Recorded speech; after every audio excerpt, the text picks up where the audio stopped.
ನಮಸ್ಕಾರ ಗೆಳೆಯರೆ, ಕೃಷಿ ಸಂಪದ ಚಾನಲ್ನಿಂದ ಮತ್ತೊಂದು ವಿಡಿಯೋಕ್ಕೆ ಸ್ವಾಗತ ಗೆಳೆಯರೆ. ಇವತ್ತಿನ ವಿಡಿಯೋದ ವಿಶೇಷತೆ ಏನಪ್ಪ ಅಂತಂದರೆ, ನಮ್ಮ ಶುಂಠಿ ಬೆಳೆಗಾರರು ಈ ದಿನಗಳಲ್ಲಿ ಅನುಭವಿಸುವಂಥ ಕಷ್ಟ ಏನಪ್ಪ ಅಂತಂದರೆ, ಶುಂಠಿ ಬೆಳೆಗೆ ಕೆಂಪು ಚುಕ್ಕಿ ರೋಗ ಮತ್ತು ಹಳದಿ ರೋಗ, ಇನ್ನೊಂದು ಅಂತಂದರೆ ಬೆಂಕಿ ರೋಗ. ಇವುಗಳನ್ನ ಯಾವ ರೀತಿ ಕಂಟ್ರೋಲ್ ಮಾಡ್ಬೇಕು ಅನ್ನೋದು ನಮ್ಮ ರೈತರಿಗೆ ತಲೆನೋವು ಆಗಿರ್ತೈತಿ. ಮತ್ತು ಅವು ಯಾವ ಕಾರಣಕ್ಕೆ ಬರ್ತಾವಪ್ಪ, ಯಾವ ಕಾರಣಕ್ಕೆ ಬರ್ತಾವೆ ಅನ್ನೋದ್ರ ಬಗ್ಗೆ ಮೊದಲು ರೈತರಿಗೆ ಅದನ್ನು ಮನವರಿಕೆ ಮಾಡ್ಕೊಂಡಿರ್ಬೇಕು. ಅವು ಯಾವ ಕಾರಣಕ್ಕೆ ಅಂತಂದ್ರೆ, ಈಗ ಹೆಚ್ಚಾನೆಚ್ಚು ಮಳೆಯಾಗಿ ಭೂಮಿಯ ಒಳಗೆ ಹೆಚ್ಚಾನೆಚ್ಚು ಲವಣದ ಅಂಶ ಕಡಿಮೆ ಆಗೋದ್ರಲ್ಲಿಂದ ಕೆಂಪು ಚುಕ್ಕಿ ರೋಗ ಮತ್ತು ಕೊಳೆ ಇವೆಲ್ಲ ಬೆಂಕಿ ರೋಗ ಇವನ್ನೆಲ್ಲ ಬರುವಂಥ ಕಾರಣ ಇರ್ತೈತಿ. ಅವುಗಳನ್ನ ಯಾವ ರೀತಿ ಹೋಗಲಾಡಿಸ್ಬೇಕು, ಆ ರೋಗದಿಂದ ಮುಕ್ತಿಗೊಳಿಸ್ಬೇಕಪ್ಪ ಅಂತಂದರೆ ಈ ವಿಡಿಯೋನ ಸಂಪೂರ್ಣ ನೋಡಿ. ಮತ್ತು ಯಾರೆಲ್ಲ ನನ್ನ ಗೆಳೆಯ ಮಿತ್ರರಿದ್ದೀರಿಪ್ಪ, ಈ ವಿಡಿಯೋನ ನನ್ನ ಚಾನಲ್ನ ಸಬ್ಸ್ಕ್ರೈಬ್ ಮಾಡದೆ ನೋಡ್ತಾ ಇದ್ದೀರಿ, ಹೆಚ್ಚಾನೆಚ್ಚು ನನ್ನ ಚಾನಲ್ನ ಸಬ್ಸ್ಕ್ರೈಬ್ ಮಾಡಿ, ಹೆಚ್ಚಾನೆಚ್ಚು ಲೈಕ್ ಕೊಡಿ ಮತ್ತು ಎಲ್ಲರಿಗೂ ಈ ವಿಡಿಯೋನ ಶೇರ್ ಮಾಡಿರಿ. ಬನ್ನಿ ಗೆಳೆಯರೆ, ಯಾವ ರೀತಿ ಇದನ್ನು ಉಪಶಮನ ಮಾಡಬೇಕು, ಶುಂಠಿ ಬೆಳೆಗಳಿಗೆ ರೋಗದಿಂದ ಮುಕ್ತಗೊಳಿಸಬೇಕು ಅನ್ನೋದ್ರ ಬಗ್ಗೆ ನೋಡ್ಕೊಂಡು. ಮೊದಲನೇದಾಗಿ ಹೇಳಿದ ಹಾಗೆ ಗೆಳೆಯರೆ, ಶುಂಠಿ ಬೆಳೆಗಳಿಗೆ ಕಂದು ಬಣ್ಣ ರೋಗ ಮತ್ತು ಹಳದಿ ರೋಗ, ಈ ಎಲೆಗಳಿಗೆ ಚಿಕ್ಕಿ ರೋಗ ಮತ್ತು ಬೆಂಕಿ ರೋಗ ಕಾಣಿಸ್ಕೊಳ್ಳೋದು ಯಾವ ತಿಂಗಳಲ್ಲಿ ಗೆಳೆಯರೆ ಅಂದರೆ, ಜುಲೈ ಮೊದಲನೇ ವಾರದಾಗ ಮತ್ತು ಆಗಸ್ಟ್ 1ನೇ ವಾರ ಮತ್ತು 2ನೇ ವಾರದಾಗ ಇದು ಕಂಡು ಬರೋಕ್ಕೆ ಶುರು ಆಕತಿ ಗೆಳೆಯರೆ. ಇದು ಯಾವ ಕಾರಣಕ್ಕೆ ಬರ್ತೈತೆ ಅನ್ನೋದು ಸ್ವಲ್ಪ ನಮ್ಮ ರೈತರಿಗೂ ಇದು ಗುರ್ತಿರೋದಿಲ್ಲ. ಈಗ ಅವೈಜ್ಞಾನಿಕ ಕೃಷಿ ಪದ್ಧತಿಯಿಂದ ಬರ್ತೈತಿ. ನಾವು ಏನಪ್ಪ, ಅದು ಭೂಮಿ ಒಳಗಿನ ತೇವಾಂಶದಿಂದ ಬರ್ತೈತೋ, ಯಾವ ಪೋಷಕಾಂಶ ಕಡಿಮೆ ಆಗೋದ್ರಲ್ಲಿಂದ ಬರ್ತೈತೋ, ಮತ್ತು ಭೂಮಿ ಒಳಗಿನ ಲವಣಾಂಶ ಯಾವ ರೀತಿ ಕಡಿಮೆ ಆಗಿದ್ದಕ್ಕೆ ಬರ್ತೈತೋ ಅನ್ನೋದು ನಮ್ಮ ರೈತರಿಗೆ ಗುರ್ತಿರೋದಿಲ್ಲ. ಅವರು ಮೊದಲನೇ ಹಳೆ ಪದ್ಧತಿ ಒಳಗೆ ನಾವು ಮೊದಲು ಯಾವ ರೀತಿ ನಾವು ರೈತಾಪಿ ಮಾಡ್ತಿದ್ವಿ ಅದೇ ರೀತಿ ಗೊಬ್ಬರ ಕೊಡೋದು, ಹಾಗೆ ಸುಮ್ಮನೆ ಯಾವುದಾದ್ರೂ ಕೀಟನಾಶಕ ಹೊಡೆಯೋದು, ಈ ರೀತಿಯಿಂದ ನಾವು ಮಾಡೋದಾದ್ರೆ ಇವು ನಾವು ಹೇಳುವಂಥ ಈ ರೋಗ ಇದು ಕಂಟ್ರೋಲ್ ಬರೋಕ್ಕೆ ಸಾಧ್ಯ ಇಲ್ಲ ಗೆಳೆಯರೆ. ಯಾಕಪ್ಪ ಅಂತಂದ್ರೆ, ಶುಂಠಿ ಬೆಳೆ ಅತಿ ಸೂಕ್ಷ್ಮವಾದ ಬೆಳೆ. ಸ್ವಲ್ಪ ನಾವು ಏನಾದರೂ ಈ ರೋಗದಲ್ಲಿ ಯಾಮಾರಿದ್ರೆ ಪೂರ ಹೊಲ ಹರಡುವಂಥ ಚಾನ್ಸ್ ಇರ್ತೈತಿ. ಇದು ಕಂಟ್ರೋಲ್ಗೆ ಸಿಗೋದಿಲ್ಲ ಒಂದ್ಸಲ ಬಂತಂದ್ರೆ. ಇನ್ನೂ ಕಡಿಮೆ ಇದ್ದಾಗ ನಾವು ಏನಾದರೂ ಪ್ರಯತ್ನ ಮಾಡಿ ಅದನ್ನು ಕಂಟ್ರೋಲ್ ತರ್ಬೋದು. ಅದು ಹಾಗೆ ಉಲ್ಬಣ ಆದರೆ ಕಂಟ್ರೋಲ್ ಬರೋಕ್ಕೆ ಸಾಧ್ಯನೇ ಇಲ್ಲ. ಇದು ಸಾಧ್ಯ ಇಲ್ಲ ಗೆಳೆಯರಿ. ಯಾವ ರೀತಿಯಲ್ಲಿಂದಪ್ಪ ಅಂತಂದ್ರೆ, ನಮ್ಮ ಭೂಮಿ ಒಳಗಿನ ಪೋಷಕಾಂಶ ಯಾವಪ್ಪ ಅಂದ್ರೆ ಅಮೋನಿಯಂ, ಕ್ಯಾಲ್ಸಿಯಂ ಮತ್ತು ಪೊಟ್ಯಾಷಿಯಂ, ಜಿಂಕ್ ಇವೆಲ್ಲ ಕಡಿಮೆ ಆಗೋದ್ರಿಂದ, ಭೂಮಿ ಒಳಗೆ ಕಡಿಮೆ ಆಗಿದ್ರಲಿಂದ ನಮ್ಗೆ ಇವೆಲ್ಲ ರೋಗ ಹರಡಕ್ಕೆ ಸಾಧ್ಯ ಐತಿ ಗೆಳೆಯರಿ. ಇದಕ್ಕೆ ನಾವೆಲ್ಲ ಏನು ಮಾಡ್ಬೇಕಪ್ಪ ಅಂತಂದ್ರೆ, ಆ ಪೋಷಕಾಂಶನ ಹೆಚ್ಚಿಗೆ ಮಾಡ್ಬೇಕಂತಂದ್ರೆ ಮೊದಲು ನಮ್ಮ ಹತ್ತಿರ ಇರುವ ಕೃಷಿ ತಜ್ಞರನ್ನು ಭೇಟಿ ಆಗಬೇಕು. ಇಲ್ಲ ಮೊದಲನೇದಾಗಿ ಮಣ್ಣು ಪರೀಕ್ಷೆ ಮಾಡಬೇಕು. ಆ ರೋಗ ಬಂದಾದಮೇಲೆ ನಾವು ಭೂಮಿ ಒಳಗಿನ ಆ ಶುಂಠಿ ಬೆಳೆ ಬೆಳೆದಿರ್ತೇವಲ್ಲ, ಆ ಭೂಮಿ ಒಳಗಿನ ಮಣ್ಣು ಪರೀಕ್ಷೆ ಮಾಡಬೇಕು. ಆಮೇಲೆ ಯಾವ ಶುಂಠಿ ಬೆಳೆಗೆ ಈ ನಾವು ಹೇಳುವಂಥ ಈ ಕಂದು ಬಣ್ಣ ರೋಗ, ಚಿಕ್ಕಿ ರೋಗ ಮತ್ತು ಈ ಬೆಂಕಿ ರೋಗ ಬಂದಿದೆ ಅಲ್ಲ, ಆ ಶುಂಠಿ ಬೆಳೆಯನ್ನು ಸ್ವಲ್ಪ ಕಟ್ ಮಾಡಿಕೊಂಡು ನಮ್ಮ ಅಲ್ಲೇ ಹತ್ತಿರ ಇರುವಂಥ ಮಣ್ಣು ಪರೀಕ್ಷಾ ಕೇಂದ್ರಕ್ಕೆ ಒಯ್ದು ಮಣ್ಣನ್ನು ಪರೀಕ್ಷೆ ಮಾಡಬೇಕು. ಮಣ್ಣು ಪರೀಕ್ಷೆ ಮಾಡಿದ ಮೇಲೆ ಮಣ್ಣೊಳಗಿನ ಯಾವ್ಯಾವ ಪೋಷಕಾಂಶ ಕೊರತೆಯಿಂದ ಮತ್ತು ಇದಕ್ಕೆ ಯಾವ ಗೊಬ್ಬರ ಹಾಕಿದರೆ, ಯಾವ ಔಷಧಿಯನ್ನು ಸಿಂಪರಣೆ ಮಾಡಿದರೆ ಇದು ಕಂಟ್ರೋಲಿಗೆ ಬರ್ತೈತೆ ಅಂಥೇಳಿ ಕೃಷಿ ತಜ್ಞರು ಹೇಳ್ತಾರೆ.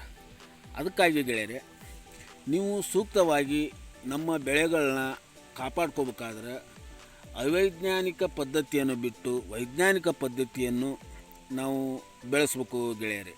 ಯಾಕಂದರೆ ಸೊಂಟೆ ಬೆಳೆ ಭಾರಿ ಸೆನ್ಸಿಟಿವ್ ಅಂದರೆ ಭಾರಿ ಸೂಕ್ಷ್ಮವಾದ ಬೆಳೆ. ಇದನ್ನು ಯಾವ ಟೈಮ್ನಲ್ಲಿ ನಾವು ಬೇಗ ಈ ರೋಗದಿಂದ ಸೊಂಟಿ ಬೆಳೆಯನ್ನು ರೋಗ ಮುಕ್ತವಾಗಿ ಮಾಡ್ತೀವಿ, ಆವಾಗ ನಮ್ಮ ಸೊಂಟಿ ಬೆಳೆ ನಮ್ಮ ಕೈಯಲ್ಲಿ ಸಿಗ್ತೈತೆ ಅಂತ ಅರ್ಥ ಗೆಳೆಯರೆ.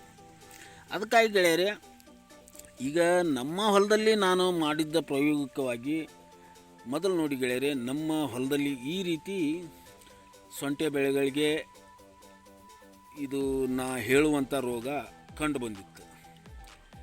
ಕಂಡು ಬಂದಾಗ ನಾನು ಔಷಧಿ ಸಿಂಪರಣೆ ಮಾಡಿದೆ, ಎಲ್ಲ ಮಾಡಿದೆ, ಆದರೆ ಕಂಟ್ರೋಲಿಗೆ ಬರಲಿಲ್ಲ. ನಮ್ಮ ಇಲ್ಲೇ ಹತ್ತಿರ ರೈತರಾದಂಥವರು ಮತ್ತು ಇಂಥವರೆಲ್ಲ ಅವರ ಸಹಾಯದಿಂದ ನಾ ಏನು ಮಾಡಿದಪ್ಪ ಅಂತಂದ್ರೆ, ಮಣ್ಣು ಪರೀಕ್ಷಾ ಕೇಂದ್ರಕ್ಕೆ ಹೋಗಿ ನಮ್ಮ ಶುಂಠಿ ಬೆಳೆಯನ್ನು ತೊಗೊಂಡು ಹೋಗಿ ನಮ್ಮ ಶುಂಠಿ ಬೆಳೆದಂಥ ಮಣ್ಣನ್ನು ತೆಗೆದುಕೊಂಡು ಹೋಗಿ ನಮ್ಮ ಭೂಮಿ ಮಣ್ಣನ್ನು ಪರೀಕ್ಷೆ ಮಾಡಿದಾಗ ಅದರೊಳಗೆ ಯಾವ ಪೋಷಕಾಂಶ ಕಡಿಮೆ ಇದೆ ಅನ್ನೋದನ್ನು ನನಗೆಲ್ಲ ಮನದಟ್ಟು ಮಾಡಿದ್ರು ಅವರು. ಮನದಟ್ಟು ಮಾಡಿದ ಮೇಲೆ ಈ ಭೂಮಿಗೆ ಇದೇ ರೀತಿ ನೀವು ಇದೇ ಗೊಬ್ಬರ ಹಾಕಬೇಕು, ಹಾಕಿದ್ರೆ ಅಮೋನಿಯಂ ಹೆಚ್ಚಿಗೆ ಆಗ್ತತಿ, ಜಿಂಕ್ ಸಲ್ಫೇಟ್ ಹೆಚ್ಚಿಗೆ ಆದಮೇಲೆ, ಪೊಟ್ಯಾಷಿಯಮ್ ಹೆಚ್ಚಿಗೆ ಆದಮೇಲೆ ಈ ರೋಗ ತನ್ನಿಂದ ತಾನೇ ಹತೋಟಿ ಆಗ್ತತಿ ಅಂತ ಹೇಳಿದರು. ಮತ್ತು ಅವರು ಹೇಳಿಕೊಟ್ಟಂಥ ನನ್ನ ಔಷಧಿಗಳನ್ನ ಸಿಂಪರಣೆ ಮಾಡಿದೆ. ಅವರು ಹೇಳಿಕೊಟ್ಟಂಥ ರಸಗೊಬ್ಬರವನ್ನು ಸಿಂಪರಣೆ ಮಾಡಿದ ಮೇಲೆ, ಈಗ ಈ ಸಿಂಪರಣೆ ಮಾಡೋಕ್ಕಿಂತ ಮೊದಲು ಯಾವ ರೀತಿ ಇತ್ತು, ಈಗ ಸಿಂಪರಣೆ ಮಾಡಿದ ಮೇಲೆ ಯಾವ ರೀತಿ ಐತಿ ಅನ್ನೋದು ನಾನು ಇಲ್ಲಿ ನೋಡ್ತಾ ಇದ್ರಲ್ಲ ಗೆಳೆಯರೆ. ಈಗ ಹೆಚ್ಚು ನಾನು ಅದನ್ನು ಸಿಂಪರಣೆ ಮಾಡಿದ ಮೇಲೆ ಈಗ ಈ ರೀತಿ ನಮ್ಮ ಸೊಂಟಿ ಬೆಳೆ ಚೇಂಜ್ ಆಗಿ ಈ ರೀತಿ ನಮ್ಗೆ ಆ ರೋಗದಿಂದ ಗುಣಮುಕ್ತವಾಗಿ ಬೆಳೆ ಚೆನ್ನಾಗಿ ಬರಾಕುಂತತಿ. ಹೀಗಾಗಿ ರೈತ ಬಾಂಧವರಿಗೆ ನಾ ಏನು ಹೇಳ್ತೇನಪ್ಪ ಅಂತಂದ್ರೆ, ನಾವು ತಿಳಿದಂಥ ಅವೈಜ್ಞಾನಿಕ ಪದ್ಧತಿಯಿಂದ ನಾವು ಬೇರೆ ಬೇರೆ ರೀತಿಯಂಥ ನಮ್ಗೆ ಗುರ್ತಿರಲಾರ್ದೆ ರಸಗೊಬ್ಬರ ಹಾಕಿ ಬೆಳೆಗಳಿಗೆ ಹಾಕುವುದರಿಂದ ಮತ್ತು ಈ ಬೇರೆ ಬೇರೆ ಔಷಧಿಗಳನ್ನ ಹೊಡೋದ್ರಿಂದ ನಮ್ಮ ಶುಂಠಿ ಬೆಳೆಗೆ ಸ್ವಲ್ಪ ತೊಂದರೆ ಆಗುವಂಥ ಚಾನ್ಸ್ ಇರ್ತೈತಿ. ಅದಕ್ಕಾಗಿ ಗೆಳೆಯರೆ, ಸೂಕ್ತವಾಗಿ ನಮ್ಮ ಹತ್ತಿರ ಇರುವಂಥ ಕೃಷಿ ಕೇಂದ್ರಕ್ಕೆ ಭೇಟಿ ಕೊಟ್ಟು ಏನು ನಿಮಗೇನು ಅವರೇನು ಹೆಚ್ಚಿಗೆ ದುಡ್ಡಿನ ಇದೂ ಇರೋದಿಲ್ಲ, ಹೆಚ್ಚಿಗೆ ಖರ್ಚು ಇರೋದಿಲ್ಲ. ನಾವು ಸುಮ್ಮನೆ 10,000 15,000 ಒಂದೊಂದು ಟೈಮ್ಗೆ ರಸಗೊಬ್ಬರ ಹಾಕಿ 5-10 ಸಾವಿರ ರೂಪಾಯಿದ ಔಷಧಿ ಸಿಂಪರಣೆ ಮಾಡೋದಕ್ಕಿಂತ ಕಡಿಮೆ ತರಗತಿ ಒಳಗೆ ನಾವು ಅವ್ರನ್ನ ಭೇಟಿ ಆದ್ರೆ ನಮಗೆ ಸೂಕ್ತವಾದ ಪರಿಹಾರ ಕೊಡ್ತಾರೆ. ಈ ಪರಿಹಾರ ಕೊಟ್ಟಾದ್ಮೇಲೆ ನಾವು ಅವ್ರಿಗೆ ಯಾವ ರೀತಿ ಹೇಳಿರ್ತಾರೆ ಆ ರೀತಿ ನಾವು ಬೆಳೆಗಳಿಗೆ ಈ ಔಷಧಿ ಆಗಲಿ ಈ ರಸಗೊಬ್ಬರ ಆಗಲಿ ಅವ್ರು ಹೇಳಿದ ಹಾಗೆ ನಾವು ಹಾಕಿದರೆ ಇದನ್ನು ಬೇಗ ಈ ರೋಗದಿಂದ ಹತೋಟಿಗೆ ಬರ್ತೈತಿ ಗೆಳೆಯರೆ. ಇಲ್ಲೇ ನೋಡ್ತಾ ಇದ್ದಿರಲ್ಲ ಗೆಳೆಯರೆ, ನಾನು ಅದೇ ರೀತಿ ಅವರಿಂದ ನಾನು ತಿಳ್ಕೊಂಬಂದು ನಾನು ಅವ್ರು ಹೇಳಿದ ರೀತಿನ ಈ ನಮ್ಮ ಸೊಂಟಿ ಬೆಳೆಗಳಿಗೆ ಈ ರೀತಿ ನಾನು ಸಿಂಪರಣೆ ಮಾಡಿದೆ. ಆ ರೀತಿ ಅವ್ರು ಹೇಳಿದ ರೀತಿ ರಸಗೊಬ್ಬರ ಕೊಟ್ಟೆ. ಅವ್ರು ಹೇಳಿದ ರಸಗೊಬ್ಬರವನ್ನು ಕೊಟ್ಟಿದ್ದಕ್ಕೆ ನಮ್ಮ ಬೆಳೆಗಳು ಈ ರೋಗ ಮುಕ್ತವಾಗಿ ಈಗ ಚೆನ್ನಾಗಿ ಬರ್ತಾ ಇದೆ ಗೆಳೆಯರೆ. ನಿಮಗೂ ಅದೇ ರೀತಿ ಈ ಬೆಳೆ ಚುಕ್ಕಿ ರೋಗ, ಈ ಕಂದು ಚುಕ್ಕಿ ರೋಗ, ಬೆಂಕಿ ರೋಗಗಳು ಕಂಡು ಬಂದರೆ ಶುಂಠಿ ಬೆಳೆಗಳಿಗೆ ಬೇಗ ನೀವು ರೈತ ಮಿತ್ರ ಕೇಂದ್ರಕ್ಕಾದರೂ ಭೇಟಿ ಆಗ್ಬೋದು, ಇಲ್ಲ ಕೃಷಿ ಕೇಂದ್ರಕ್ಕಾದರೂ ಭೇಟಿಯಾಗಿ ನಿಮ್ಮ ಭೂಮಿ ಒಳಗಿನ ಮಣ್ಣನ್ನು ಪರೀಕ್ಷೆ ಮಾಡಿ ಅದರೊಳಗೆ ಯಾವ ರೀತಿ ಯಾವ ಪೋಷಕಾಂಶ ಕಡಿಮೆ ಆಗೈತಿ ಅನ್ನೋದು ನಿಮಗೆ ಹೇಳ್ತಾರೆ. ಹೇಳಿದ್ರೆ ಅವರು ಇದೇ ಗೊಬ್ಬರ ಹಾಕಿದ್ರೆ ಪೋಷಕಾಂಶ ಜಾಸ್ತಿ ಆಗ್ತೈತಿ, ಈ ಔಷಧಿ ಹೊಡೆದ್ರೆ ಪೋಷಕಾಂಶ ಜಾಸ್ತಿ ಆಗೋದ್ರಿಂದ ಈ ರೋಗ ಹತೋಟಿಗೆ ಬರ್ತೈತೆ ಅಂತ ಹೇಳ್ತಾರೆ. ಸೂಕ್ತವಾದ ಕ್ರಮ ಕೈಗೊಳ್ಳಿ. ಶುಂಠಿ ಬೆಳೆಯಿಂದ ಲಾಭ ತಗೊಳ್ಳಿ ಗೆಳೆಯರೆ. ಹಾಗೆ ಗೆಳೆಯರೆ, ಈ ವಿಡಿಯೋನ ಇಲ್ಲಿವರೆಗೂ